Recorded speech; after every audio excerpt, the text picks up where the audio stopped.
What's going on, everyone out there? My name is Myles Farrington, and I'm here with the, I don't want to say podcast B team, but it's the alternate team with one. Adam, There we go, and Chris Cobb. He's here with Chris us today. Cobb. Yes, Yes. Jordan is out on vacation, I guess, doing something with family because he has one of those, and we're here to, pick up his slack. Yeah, Jordan, always taking vacations. Anyway, as per usual, this is the MONG Podcast. This is episode 129 with one of the oddest titles you've ever seen because we could not come up with something in time, and that's partially my fault, mostly my fault. Putting us on the spot here, Myles, is the title of this episode. And remember, it has an exclamation point at the end if you're ever looking for it. Remember that part, that's important. Anyway, usually this will be where I ask Jordan what the site-wide events are going on right now. But since he's not here, I guess I'm going to have to handle that, and I did not actually prepare for that. So I am saying things to stall for time, and I could do it for you if you wanted. go ahead if you know what's been going on. All right, so Harry has just done a Grand Kingdom review, Okay. and from what he said, apparently the story is actually pretty lackluster, but the combat actually saves the game and makes it worth playing. All right. And I reviewed The Technomancer, which comes from a small team called Spiders Games, and it actually delivered a pretty BioWare-like experience. Mhm. Well, And let's see, Tyler's Games with Gold versus PlayStation Plus free games article just went up, where he's debating, just trying to decide which company has the best free games. He said some unkind things about Tron Evolution I'll never forgive him for, but that's okay. And some doofus named Chris Cobb wrote some Mega Man fan fiction that we're not going to mention. oh, this was fan fiction? Yeah.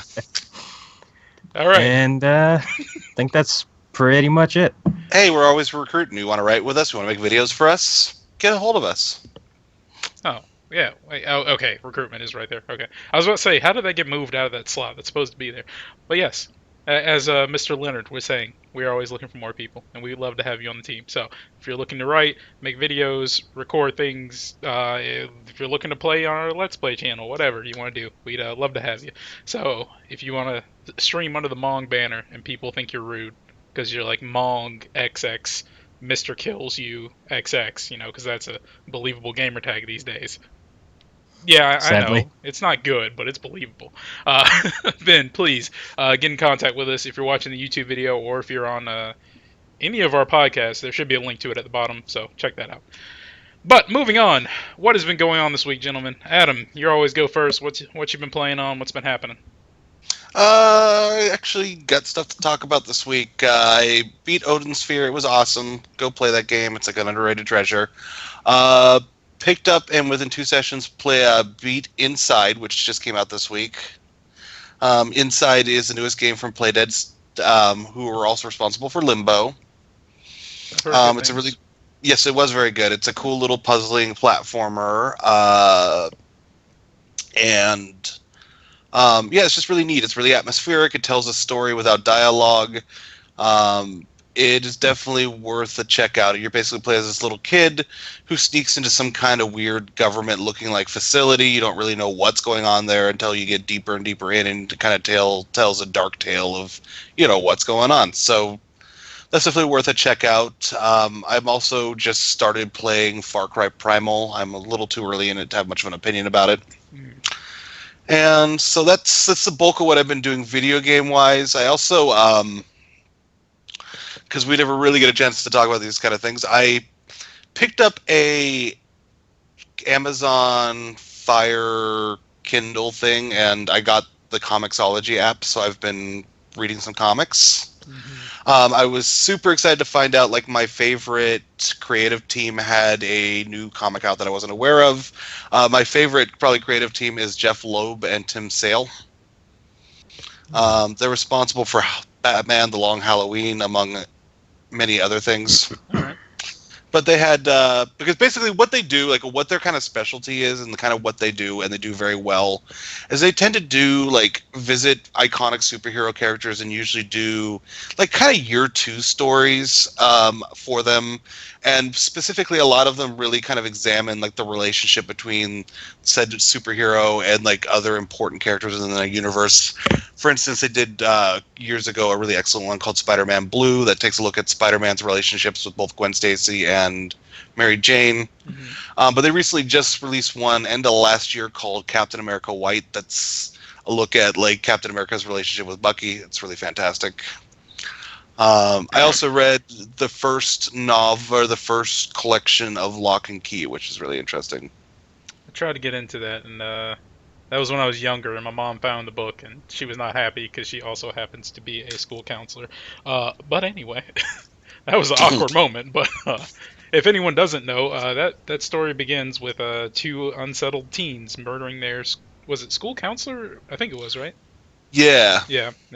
So that was awkward, but hey, I'm a well-adjusted human being right now. So, but yeah, what now in this Captain America White, do they go into any of the Hail Hydra? No, it's like I said, it's firmly it's firmly set in like, classic Captain American canon. Mhm. It takes place during World War II when like Captain America and Bucky are with like are fighting with the Howling Commandos on the war front. Okay, all right. That sounds pretty interesting. Actually, it would be nice to know more about those two before Bucky became Winter Soldier and is now the leader of the Thunderbolts. Yeah, I think that sounds about right. Yeah. Returning back to their most famous thing, if you've never read Batman Long Halloween, do so. It's probably my second favorite comic book of all, or graphic novel of all time. It's really fantastic. Nice. Now, Mr. Cobb, what have you been up to? Not really a whole lot. I've since it was free, I decided to try out Siren Blood Curse, which hasn't been the greatest experience. I said in the Mong chat just the other day that the game is so dark. But there's also this intense grain filter that it's like stumbling around in the dark, and then somebody throws sand in your eyes on top of it, and it's impossible to see anything. I don't see who thought that was a great idea. But even beyond that, it's split into like 3-minute chapters. You walk around for a little bit, and then the chapter ends, and it's on to the next chapter. It's so poorly done. But is it worth it so far? Are you getting anything out of it? It's a horror game, not a great one. Probably not worth playing, but I'm not doing anything else, so. That is a box quote from Chris Cobb right there. Indeed. And I also, other than that, I actually tried out the Teenage Mutant Ninja Turtles Legends mobile game, and have been having a pretty decent time with that. It's kind of like Pokemon-esque, where you're trying to collect DNA to unlock the different characters. You assemble a team of, I think, 5 characters, and it's turn-based battles. You can do PvP or go through a story, and it's actually pretty fun. It sounds really weird. So, Yeah, Chris, it is. How do you go about collecting Teenage Mutant Ninja Turtle DNA? That. Apparently, by running through the same level over and over and over and killing the same people until somebody drops DNA that doesn't belong to them. So they have other people's DNA on their person. It seems to be the case. All right, sure. I've got the DNA of Idris Elba. I'm a great actor somehow. I don't want to know how you got it, but Black market. You had to go deals. there. Yeah. oh, I was going there from point one. Trust me. What happens in the black market stays. Funny thing in the about black that is market. the mobile game is aimed at kids, so figure Well, that out. I'm sure they're not. I'm sure they don't know how DNA works, and they're not questioning it. They're just like, I got Ralph DNA from this foot ninja. Ralph. Raphael. Ralph Wiggum. Yeah, we're best friends. I call him Ralph. That's his nickname. But yeah, also, I meant to ask, Adam, so you said you Yes. beat Inside in 2 sittings. Was it 2 long sittings, or were you just, engrossed, or was it kind of short? I mean, I wouldn't call them like supremely long settings, but I mean, I definitely was compelled to keep on playing because I just kind of wanted to see what was coming next. I'd say completion time's probably 4 to 5 hours, maybe. Okay, all right, not bad, not bad. As for me, I have finally achieved my dreams and never have to play the two worst characters in Binding of Isaac again. So, Yay! and I cheated to do it, and I don't care at this point. uh, yeah, so that's what I've been working on. I spent the first part of my week up until last night actually, just slamming my head against the wall, essentially trying to beat the game with these two characters, one of which can only have two hearts, and anytime he takes damage, it's a whole heart. So pretty much, you get one hit and then you're dead, pretty much. And the other one is a character who can take two hits per room, which sounds really forgiving, but it's not. It's really not. Or excuse me, no, he can take one hit per room because if he takes the second one, he's dead. So yeah, it's kind of annoying, but it's done now. So I'm happy. I'm very happy. Yay! Yeah. And one of my friends is getting back into Destiny, so that'll probably be what I'm doing next week, I guess. At some point. Mm. This is my life. I just bounce between these two games. Would you say it's your destiny to pick it up again? You've made that joke before. I said it was bad then. And But It yes. hasn't keep on improved thinking. either. But yes, it is my Destiny, especially when the DLC comes out, because I'm hyped by that DLC. I really enjoy that game. But speaking of games, this is not a good segue, and I don't really care. But this is the soundbite that I always forget to open up when it's actually time to have it open. So this is time for the new. I ruined it. The news from nowhere. The news from nowhere. There it is. God dang it. I feel like I need it like to autoplay somehow when we get to this point. Anyway, the first bit of news from nowhere is something I was really happy about, clearly, because my title for it was, but I don't actually remember what it was because my title for it was. So I see the title though. It is Blizzard is hiring a new director for a Diablo project. I'm a big fan of Diablo 3, so this has me excited. Blizzard has begun advertising for a game director to lead the Diablo series into the future. Excuse me, reported by BlizzPro, Blizzard's Irvine Studio career page, added the job yesterday, listing it as Game Director, Unannounced Project, Diablo. Blizzard has posted several previous vacancies for the same project, but it was unclear whether that might be a new game, DLC, or otherwise. However, the latest listings call for the applicant to, and quote, lead the Diablo series into the future appears to indicate the former. Diablo 3 director Jay Wilson left Blizzard and the games industry earlier this month, perhaps promoting the search for new blood. I can't talk today, apparently. But anyway, yeah. Did either of you play Diablo 3? Mm-hmm. I did not. I always meant to, never really got around to it. Okay, Adam, did you play it when it got good, or did you play it like on release? On release. Okay. Yeah, I also bought it day one, was really hyped for it, and then played it, and then put it down for a year, played it to beat the story, then put it down for, I guess, 2 years. But the introduction of seasons and everything made it actually worth playing. It's been really fun. So this kind of has me excited. I would love to see. I would be happy with another DLC, honestly, just because I honestly don't really know. It's fun to get new gear and get new things, and I finally got to live more. If either of you watch iZombie or Reddit. Oh, okay. Yeah, you were telling me about this. Yeah, I finally got that pet, and it just happened randomly, so I was really hyped about it. But yeah, Diablo, I feel like that's a series that's gonna keep going because they keep bringing it back. It might be like 10 years between titles, but they keep bringing it back. Yeah, it's not going anywhere anytime soon. No, it's definitely not one of Blizzard's big money makers, but it's definitely a money maker in some aspect. That nostalgia is strong. Either of you gonna pick it up if there is a Diablo 4? Oh, of course. I would have to finally try the series out after missing it several times in the past. Honestly, with seasons right now, you could pick it up right now and you'd have a lot of fun with it. I was about to say something else. It's probably still cheap. I think DLC and everything is like $14, $15, I think. Oh, that's not bad. Nope. I think with Diablo 4, now that my gaming laptop's kaput, though, it'd have to be a little bit contingent on them doing a console release, which they would do eventually, probably, but it's going to be a while. True. But it's worth it. That's what matters. Because everyone Yes. likes to kill the devil, I guess. Over and over again.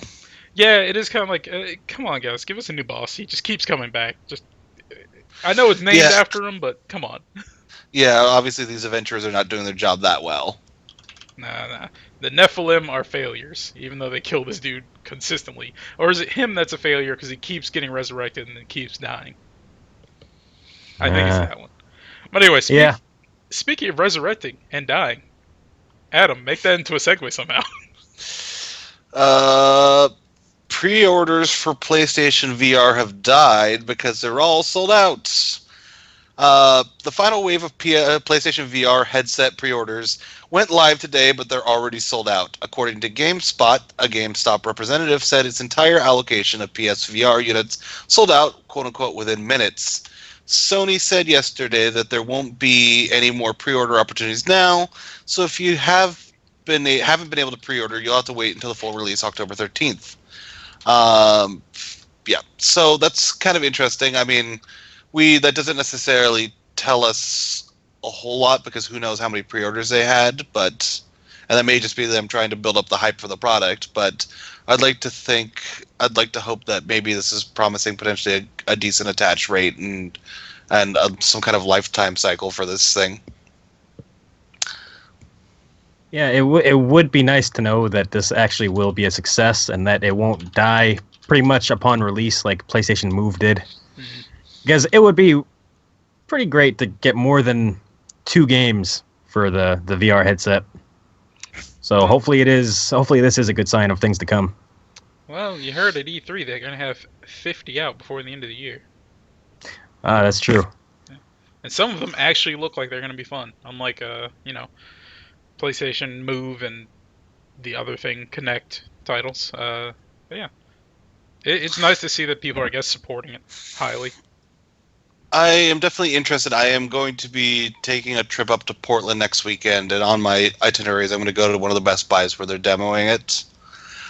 Simply because, ultimately that's kind of like the final test, because if I'm going to spend $400 to $500 on this, I got to know what I'm getting for my money. And I'm kind of nervous because I really want it to be good, and now that they've had these like demonstrations, you're hearing a lot more feedback on like Facebook and stuff from people on what they thought of it. And there seem to be some people who are really digging it. There seems to be some people who are like, well, it's nowhere near as good as Oculus Rift, and I guess I'm just really curious to see for myself.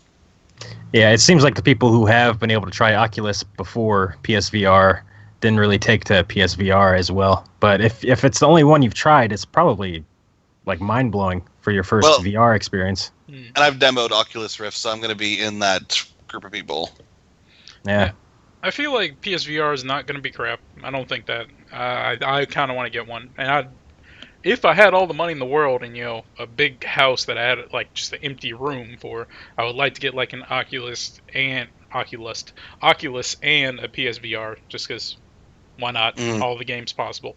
But I feel like it probably won't be as good as the Oculus because, PSVR is a peripheral essentially.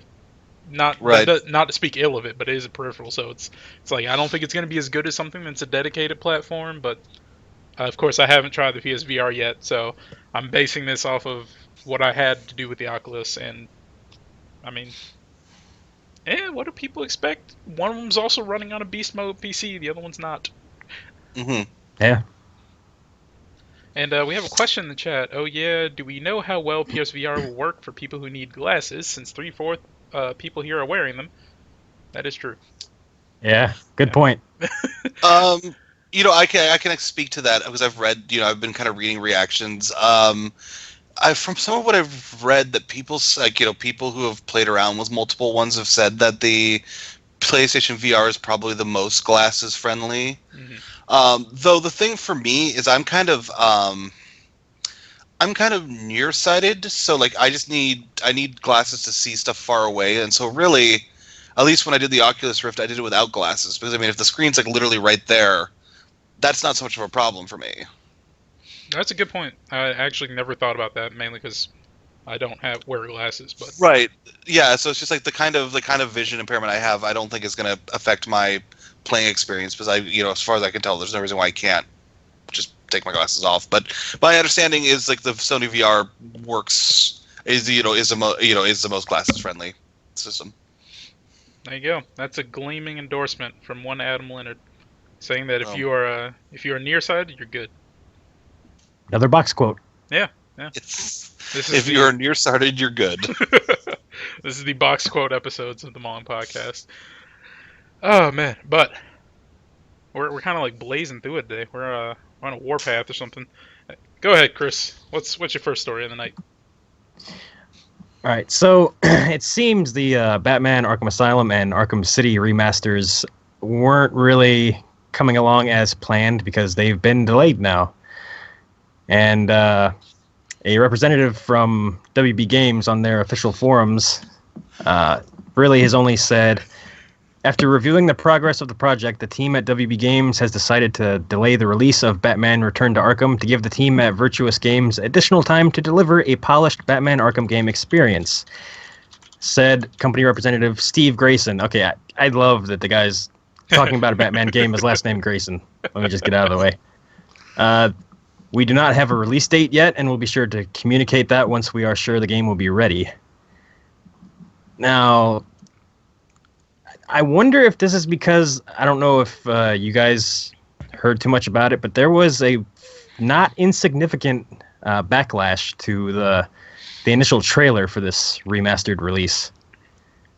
Because even though certain character models, like, well, pretty much just Harley Quinn, did look better, there were a lot of things about it that actually looked significantly worse. Like Hugo Strange's model, and Batman, actually, which is it's a problem if your Batman character model doesn't look right. There were some issues with his face, and people didn't really take too kindly to the way things were looking. So I wonder if this is in direct response to the backlash, or if this was really just they realized things weren't playing out like they should be, and it needs to be dealt with now. True. Not post-release. Like, if you remember, Arkham Knight's PC release didn't go exactly as they would have wanted, and I don't even know if they ever got it working.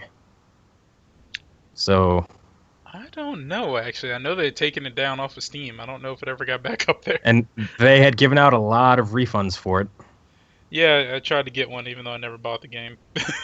So it seems like WB Games is having kind of a hard time with Batman these days. Kinda.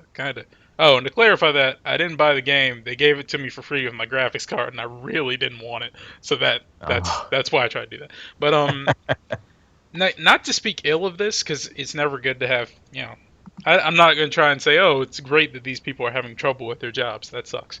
But at the same time, it's also like, are we losing anything as gamers? The gaming community, are we losing anything? These games came out very recently. You can still get your hands on all of them. Right. They don't need to be remastered right now, if we're being completely honest. Yeah, I would be more upset if it was going to have Arkham Origins included, because at least Origins had a multiplayer component that would be making a comeback and would get a new player base, which it was a lot of fun, by the way. Nobody really tried it, but it was a lot of fun. But yeah, if it's just the single-player games, it's not a huge loss. I want to say, too, also, like, just kind of on a side tangent, I think that Arkham Origins was, like, an incredibly underrated game. Absolutely. Like, it felt like a lot of people, like, kind of crapped on it, going like, well, it's just more of the same. And it's like, well, first of all, A, that's not a bad thing for the Arkham series. B, I mean, there was so many things I really liked about it. Like, the soundtrack was fantastic. The use of, like, the Christmas music to, like, underscore the whole story. And honestly, I think Deathstroke, against your fight against Deathstroke might honestly be my favorite boss fight period in any Batman game. Yeah, Arkham Origins, the second people heard it wasn't going to be made by Rocksteady, I think a lot of gamers just wrote it off, which was not fair. It's my favorite Arkham game. It has the best use of Bane outside of the comic books. It had a tremendous entrance for the Joker during a time when I was sick and tired of seeing the Joker, but this game pretty much got rid of that. And it was so well done. There were a couple of glitches here and there. I had, I think, 2 freezes and one instance where I fell through the floor.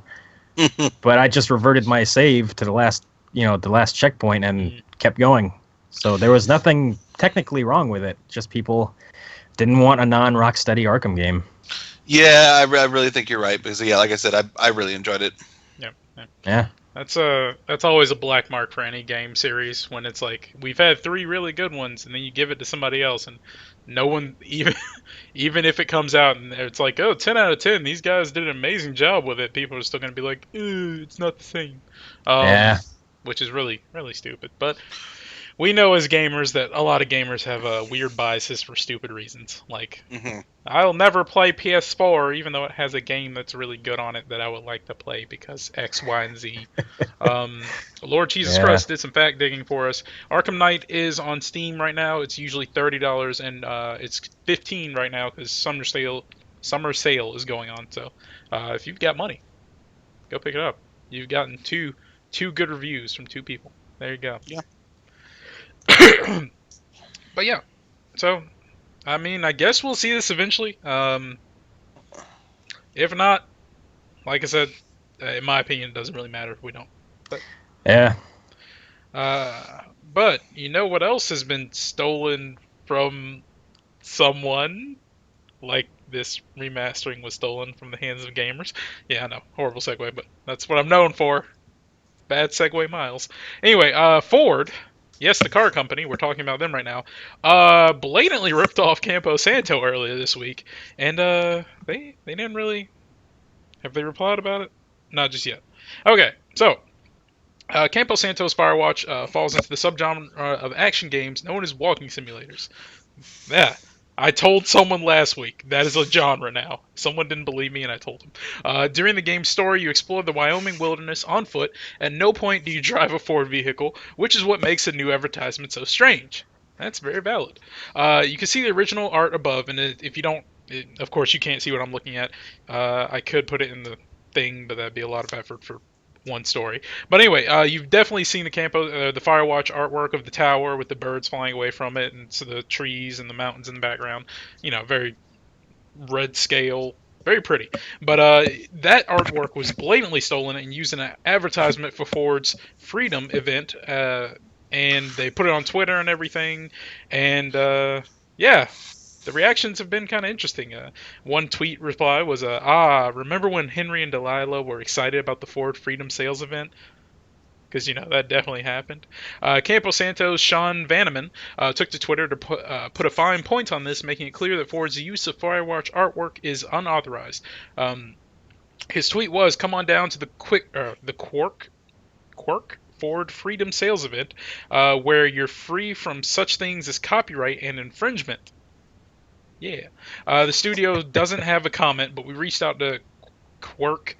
What? I guess that's a city, just to explain. Quirk Ford Quincy, Massachusetts, or something. I don't know, whatever. The dealership responsible for the ad to inquire about how this happened. We were directed to Sean Western in the Auto Group's advertising department. Before hanging up on us, Western admitted that the group had no copyright vetting or clearance process. They forwarded him both they being Game Informer, forwarded him both the ad image all right, which he admitted his company sent a large number of potential customers in the area. That sentence feels weird. They also sent the original, which Western says he did not recognize, the original art from Firewatch. I'm not going to read the rest of this because something about how it's written is messing me up. But anyway, yeah, Campo Santo's Sean Veneman says there's no way that the image came from the site Western claims, a wallpaper site, and the image in question includes elements from the company's website that don't appear elsewhere. So yeah, that essentially, yeah, Ford just jacked Firewatch's art, which is kind of dirty, of course, because no one likes a thief, you know. What do you guys think about this? Personally, I think this is all just viral marketing for a Campo Santo Ford driving simulator coming next summer. By driving simulator, do you mean a racing game? Not necessarily. No, you could be driving around town doing errands. So it's an on-rails errand shooter. Well, it's going to be like Road Trip the game. Like, somebody's going to make that. It's just going to be like 2 characters in a car driving somewhere, and then they talk, and maybe some stuff happens along the way. I could actually see that being a game, honestly. Yeah, like I said, really. Yeah, I don't really want to play it, but yeah, like, just make it a character-driven game. It's just like you're finding out what these two have to have to do with each other. It's like, oh, we're estranged brother and sister riding to our mother's funeral. Right, exactly. I mean, like that kind of like something like that will exist someday. I'm pretty sure. Yeah. Or you could be a forgetful father who's just trying to pick up his kids from school, but he can't for the life of him remember where they go to school. So you're getting constant voice messages from an angry wife telling you how to get there, and you're trying to find your way. That sounds like a person who shouldn't be driving. If I'm being absolutely honest, that sounds like early onset dementia or something. It sounds like most of the people in my family. All right, but so yeah, that's what's been going on with Campo Santo right now. They've belayed working on their next game to handle forward and put them in their place. But yeah, that's dirty. And also, for a fun fact, Trek Industries is a small video game developer, and this was another story that I had as an option, but I chose not to use. They completely jacked Call of Duty's guns, so for their game that got taken off of Steam because they jacked Call of Duty's guns and assets. The person that Game Informer spoke to apparently threw their artists under the bus. So it's like, hey, you're a good person. But anyway, yeah, that was another thing that happened this week in the world of thievery. So fun. Adam, what's going on next? I'm not going to try and segue that. This comes from our very own Jesse Webster. After months of speculation, 2K Games has finally revealed that there will be a collection of all 3 BioShock games coming to the Xbox One, PlayStation 4, and PC. BioShock, the collection will have BioShock, BioShock 2, BioShock Infinite, as well as all the DLC of all 3 games in one collection. There will be a new feature of never-before-seen video series called Imagining BioShock, which will show how Irrational Games and 2K Games made the BioShock trilogy. The collection is being made with collaboration with 2K Games and Blind Squirrel Games. There are a couple of things to note. Multiplayer for BioShock 2 will not be in the collection, and the PC version won't have BioShock Infinite because it is already meets the current gen standards. BioShock the Collection will arrive for PC, PlayStation 4, and Xbox One on September 16th for $59.99. If you already have this game on PC, most notably on Steam, you'll be able to upgrade for free depending on which game you have. This is really cool. I mean, this was inevitable, first of all, I think. This is really cool. I know kind of this could fall into the similar category of what you were saying, Myles, that these games did come out pretty recently.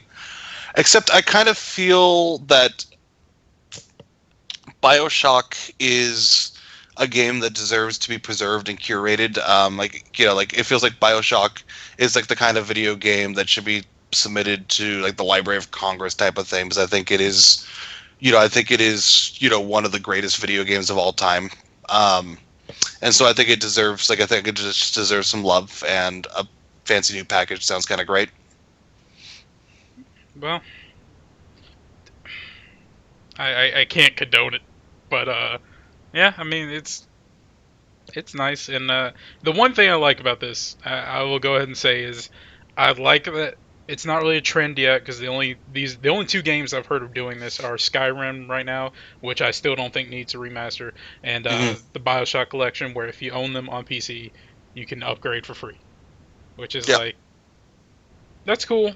That's the only way anyone would ever get me to play a remaster of a game that came out. It has to be a game from my childhood for me to think it actually needs a remaster. Like, if someone was like, we're remastering Morrowind, I'd be like, good. That game needs one. Or if they're like, we're remastering Oblivion, I'd be like, all right, Xbox 360, I'll give that to you. Early Xbox 360. All right, that's valid, I guess. But yeah, it's just, I guess BioShock 1.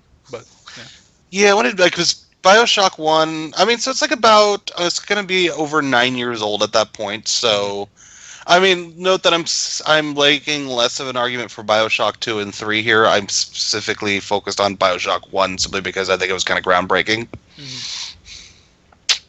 Yep. Chris, you gonna pick up the BioShock collection and the beautiful box and such?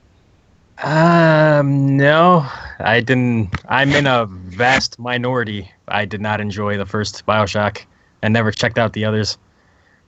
My only experience with BioShock is feeling like the game was almost over and then being happy about it. Then the twist happened, and I realized I was only about halfway through, and I was like, oh, man. Rapture was a amazing setting, and like the spider slicers were really cool enemies to fight and stuff like that. But I didn't have fun with the game overall. I can understand that. I mean, I enjoy the game personally, but I mean, no one can fault you for not enjoying a game, pretty much, in my opinion. Granted, I never tried Part 3. I do own it. I need to check it out at some point. But yeah, I don't have fond memories for the first one. Admittedly, personally, the third one was my favorite. I never played the second one and saw someone beat the third one, so I never felt the need to buy it. So that's where I'm sitting, and I'm probably still not gonna buy it when it gets remastered, or when it doesn't. I guess I don't know. But yeah, I've seen a graphic comparison of I saw the statue of Andrew Ryan. Andrew Ryan. Yeah, at the very opening when it's like him sticking out of a wall and he has that banner that says, no gods, no kings, only men. That one. I will say the visual upgrade does look absolutely gorgeous. So I will give them that. It is a good remaster, even though I don't think it needs a remastering right now. So yeah, that's cool on their part. Good job on that. Bad job on not remastering something that needs it more. Like this is what BioShock was. God, who made BioShock? Irrational? No. Irrational? Is it? I should probably know that, shouldn't I? Irrational Games. Yeah, okay. What did they make? I'm just being picky and gonna pick something that they should have remastered instead. Were they responsible for System Shock? They were, but isn't that getting like an upgrade? Kinda. Probably. Yeah, it is. They should have Tribes would have been a good thing to bring back, because actually bring it back, not that free-to-play version that everyone hates. Tribes would have been a good thing to remaster, I guess. Or Freedom Force, because that game is actually kind of fun. Freedom Force, that game is awesome. Like the superhero strategy game, right? Yep. Yeah, that game was cool as hell. Yep, so there you go, Rational. Bring those back next, and I'll forgive you for your sins, I guess. I don't know. Whatever. Their lapse of judgment. Yeah, that sounds better. But who else is having a lapse in judgment? In your opinion, good sir. But who else is having a lapse of judgment right now? Because they always do, because they're awful people? Chris, answer the question. Sure, China government, bad people. Okay, I couldn't even tell you were segueing into my thing. So. I mean, when it's that bad, you can tell it's a segue. All right, so I'm taking this from Kotaku. A couple days outdated, because as of today, July 1st, all mobile games must be pre-approved by the Chinese government at least 20 days before they're released. It's part of a sweeping new regulations to curb when, what, and how media is distributed in China. Though every game is impacted by this, it seems like it'll touch story-based games even more. And is it bad that I kind of wish this was a thing here, because the app store is kind of filled with a lot of crap that you have to sift through to find anything good? It'd be nice to get it would be nice to get some approval, because the aforementioned Ninja Turtles mobile game, I didn't know what the name of it was, so I just did a general search for Ninja Turtles. I had to go through like 6 pages of knockoffs and like virus-laden crap just to find that it was titled Ninja Turtles Legends. Let's get real specific though. You want the government to decide what should and should not be able to be published. The government, because that's not going to be a quality control thing there. You know that. Yeah. That's where I said it was bad people doing bad things. I'm one. Obviously, I was kidding, but the government. Does China's government have nothing better to do? Do they never have anything better to do? Yeah, I guess that's true. There's like when you get to where you're monitoring mobile games, I don't know. It goes beyond overreach. It's just. It goes beyond Overwatch as well. Congratulations, you found a way to bring in Overwatch. Overwatch Mobile announced here first. But yeah, it's Scoop. I just feel like I can't agree with the Chinese government because, like Adam said, that's something I feel like a government shouldn't be doing. That should be like, if Apple wants their apps monitored, they have their own little set of people to do that. I think Amazon, I think Android doesn't have that, but they should. But it shouldn't be the government, in my opinion. And I mean, I agree with the concept of what you're saying, Chris. That's admittedly why I kind of like having an iPhone, because the Apple Store is a lot better curated. Like, a lot of that crap gets weeded out. And so when I'm looking for stuff, I'm usually being given only a couple options, and those options tend to be quality options. And this was another news story, but wasn't there a story from just a couple days ago where the Play Store was? They found out there was all kinds of like security hazards, a big surprise, and like something like 20,000 apps that were approved and listed. It was some crazy thing that was just like destroying people's phones, and they just found out about them. Yeah, I would honestly believe that. Somebody should kind of start curating what's available. Yep, just not the government. No. Government should have better things to do. Like, you would think at some point they would just look at each other and be like, this probably is pretty stupid, huh? No, they won't, because they freaking banned video games for so long. They're not gonna wait. That was China, right? Or am I thinking about? I believe so. Okay. My dad actually watched a documentary not too long ago about how kids were escaping from like army camps to play like online games, and they were getting captured and dragged back to their barracks, and it's nuts over there, man. That sounds like a rough life, honestly. Yeah, gamers want a game. Yeah, I guess this is them showing slow change. Honestly, I still think it's bad, but I guess that's what this is. They've been like no game consoles for so long. They're like always crack down on things. Like I'm pretty sure no. It's either in China or Korea where you can't have the enemy of the game can't be China or Chinese or Korean, whichever one it is. But it's just like I guess it's showing progress in some manner. They're like, well, we're gonna allow this now. Yeah. We're gonna monitor it, but we're gonna allow it. It's like your parent allowing you to go outside, but you have to stay in the front yard. Yeah. I guess it's progress. It's what someone would call progress. So, as we segue forward, I actually made sure, since Jordan wasn't here, I found us a Kojima quote for the week. Oh, good, because I was about to skip over that. But yes, anyone who's new to the show or didn't listen to last week's episode, we do a new segment now, which is called Hideo Kojima Quote of the Show, or HKQOTS. Hakots. Wow, that's a mouthful. Yeah. Hakots. So, what is the Hakots this week, Adam? This is a very deep quote, as you'll see. This is from Hideo Kojima. You have to be very careful when you're working on a sequel, because it has to be a continuation of what you did before. Christ.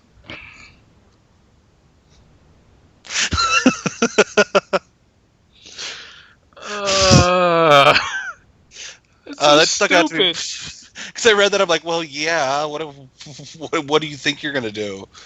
How did this man grab the hearts of so many gamers with his games and still says such an... he knows how to speak English.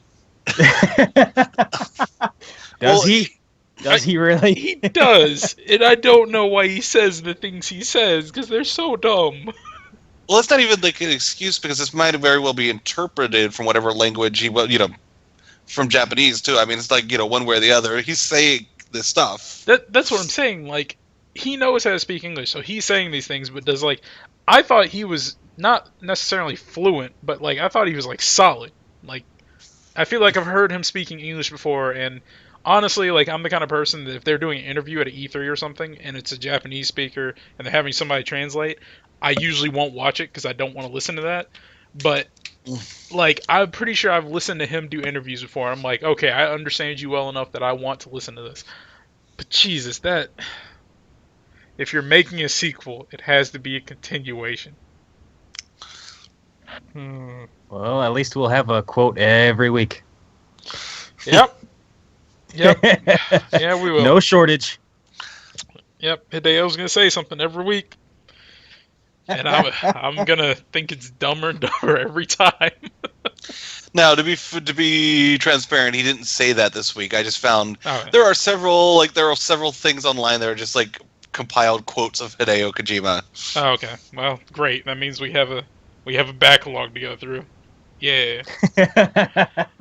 So yeah, that's the Hideo Kojima quote of the week. One of the most obvious things that anyone could ever say. It's like, yeah, common sense But- would say that. But he's not wrong. It's true. God, he's just not a little wrong. bit obvious. Yeah. All right, we're gonna move on to the thought from nowhere this week. It was brought to us by one Jordan Loafers. Jordan Loafers. There we go. What game would you be interested in seeing get rated by the ESRB, either with a higher or lower rating? How would you like to see developers earn that rating? So yeah, that is a good question. I interpreted it as like literally what game do you want to see with a different rating, and how do you think they have to do that to manage it? Personally, the thought that came to mind first for me was the Halo games. I haven't played 5, but like 4, between 2 and 4, those are the ones I played the most. I didn't really play 1. I really didn't feel like those should be rated M. Like, there was a bit of blood, yeah. There was violence, of course, but they weren't really worse than other games that I'd seen. You know, Halo is like the lowest tier of M rating, I feel, just because it's like it's not that bad. Everyone played that as a teenager, you know, as a kid, or back around me. You know, all my friends had it, and it was just like, yeah, this was the game that when we said it to our parents, we're like, look at this. Does it look like it should be rated M? They were the ones that were like, no, it doesn't. You can get this. So that's my pick for that thought from nowhere. Okay. All right. So originally I was going to go with making something more gritty, but I think I'll like pass over Nolanifying something. Okay. So you know, like how like in Final Fantasy games, there's like the Final Fantasy games, and they're kind of could be sometimes kind of a little dark, but then they occasionally make like the little like chibi Final Fantasy games where they're all like cute little mini things. I think it'd be super funny to do like a little Souls game. It'd be like the Souls. It would be set in the Souls series, but they're all like little chibi things. I actually want to see that happen. It would be funny also almost if it wasn't even combat oriented. It was like almost like a like Harvest Moon type of like social simulator set in the Souls universe. Wow. Okay, all right. So, are the monsters? Are you like, do you keep a monster farm or? Yeah, I like that. Are you a monster rancher? Yes. I mean, maybe there could be combat, but it's not going to be like super brutal, violent combat. But I just think it'd be funny just to like turn like the whole franchise on its head and do something really kind of unexpected and kind of intentionally comical, just because it would be hilarious to like take the Souls games and like boil it down to just something like that. If it was combat oriented, it would be like inflatable swords and rubber mallets. Yes, they might go squeak squeak when they hit things.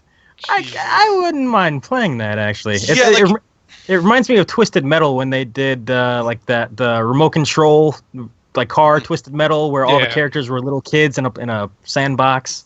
It reminds me of that. Monsters wouldn't die; they would just go kind of like ugh, and like their eyes would go like X, and there would be like little birds or like stars above their head, just to show that they were like, you know, like they were like knocked out or dizzy.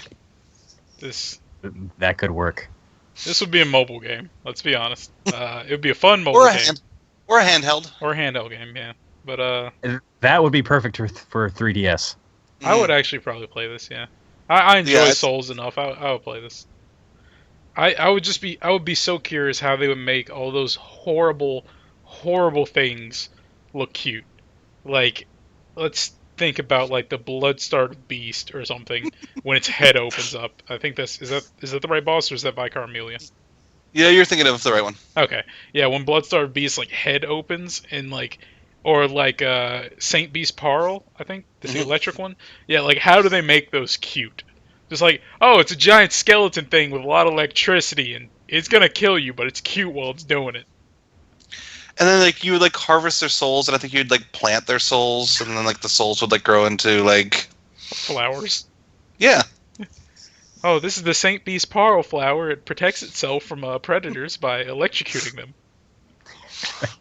Flower predators. I just think this game would be hilarious and probably pretty fun. Yeah, especially if it was the wolves that tore me up so often early in Bloodborne. If they were little puppy dogs, it would have been more tolerable. Are they little puppy dogs that do the same thing to you? Like they just like jump at you and like it's cute, but they're ripping your blood out? You could like maybe not blood. Maybe could, confetti pops out. Candy. You could give them like a dog treat though, and then all of a sudden like they're like tamed, and then you've got like a little like Souls dog puppy, a Souls puppy companion. Yeah, got a little wolf friend. Jesus. All right, Chris, what do you think? What's your game pick?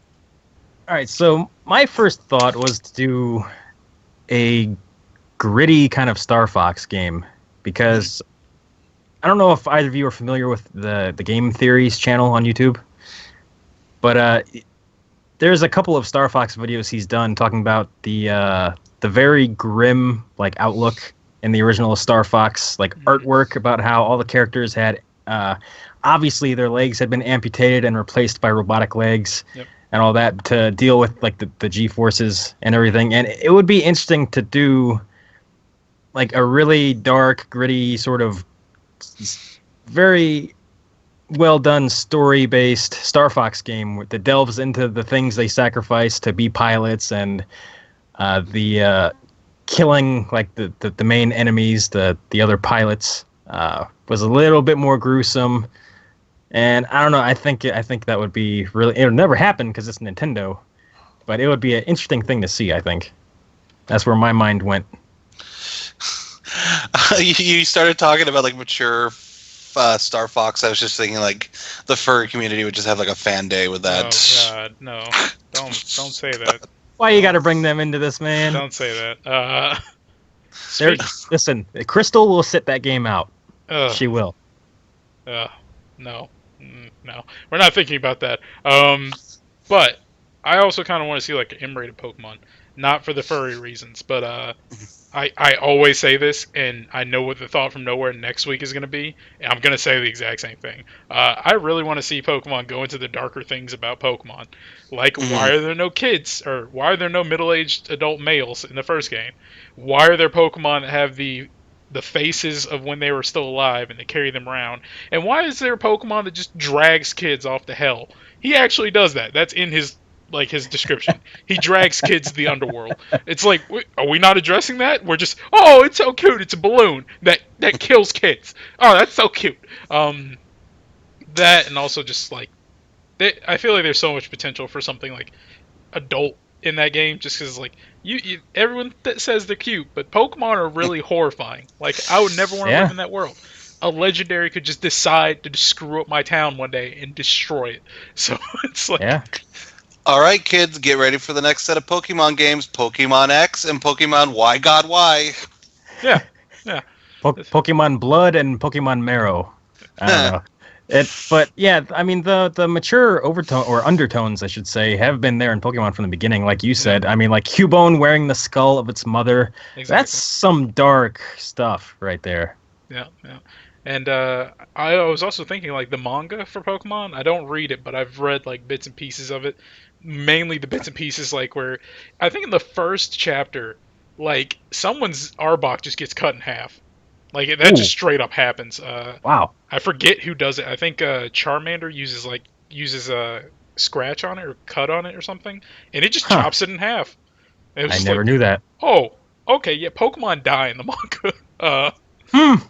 But yeah, there's that, and just like in Pokemon Origins, the like 4-episode anime they came out with a year or two ago, just that scene where freaking Squirtle uses bite on Charmander, you just go straight for the throat, and it's just like it's horrifying to watch. Charmander is screaming in absolute pain the entire time. It's just like that was So yeah, I just think there's a lot of potential. I would like to see that game with like, if not M, then at least T. but I would really like M rating so I could like delve into the actual stories of what are all these awful things that happen in this world, because there's awful things happening. Just once, Nintendo. Just once. That's all we ask. Yeah. If it's not received well, go back to the old way. Just one time. Considering that their original audience for like Red and Blue is my age now, I feel like it would be definitely received well. Everyone would be like, yeah. Oh, what's this now? Oh, what's this? You coming out with new Pokemon and it's more aimed towards my age range? Oh yeah, let's talk. Let's do this. Yeah. Yeah. I think it could work. I want to ruin people's childhoods. Words. Any other thoughts on any games you think deserve a lesser or higher rating? I was originally going to say like a kid-oriented Resident Evil, but Luigi's Mansion already was kind of that. It's like baby's first Resident Evil. Wandering the mansion, solving puzzles. Kinda, sorta. Yeah. Adam, you got anything else? Nah, I think I hit it on my first one. All right. Well then, gentlemen, it's time to close out. We somehow are still on time, kinda. So this has been episode 129, as you know, of the MONG Podcast. Our schedule is to record on Sunday afternoons at my time 3:30, their time 12:30. If you're watching us on YouTube or on Twitch or wherever, if you check down in the bottom right corner, it is there, the times and everything, especially where you need to go to watch it, which is twitch.tv/mongplays. You should be here. The email that you can contact us at is at contact.mong@gmail.com. That's if you want to ask questions about whatever, or if you want to send in thoughts from nowhere. We would appreciate it. We are running low. I think we have like 7 weeks left. 7 questions left. But yeah, we are going to need some contributions eventually. You can find our Mong Twitter account at mong.com. The dot is spelled out.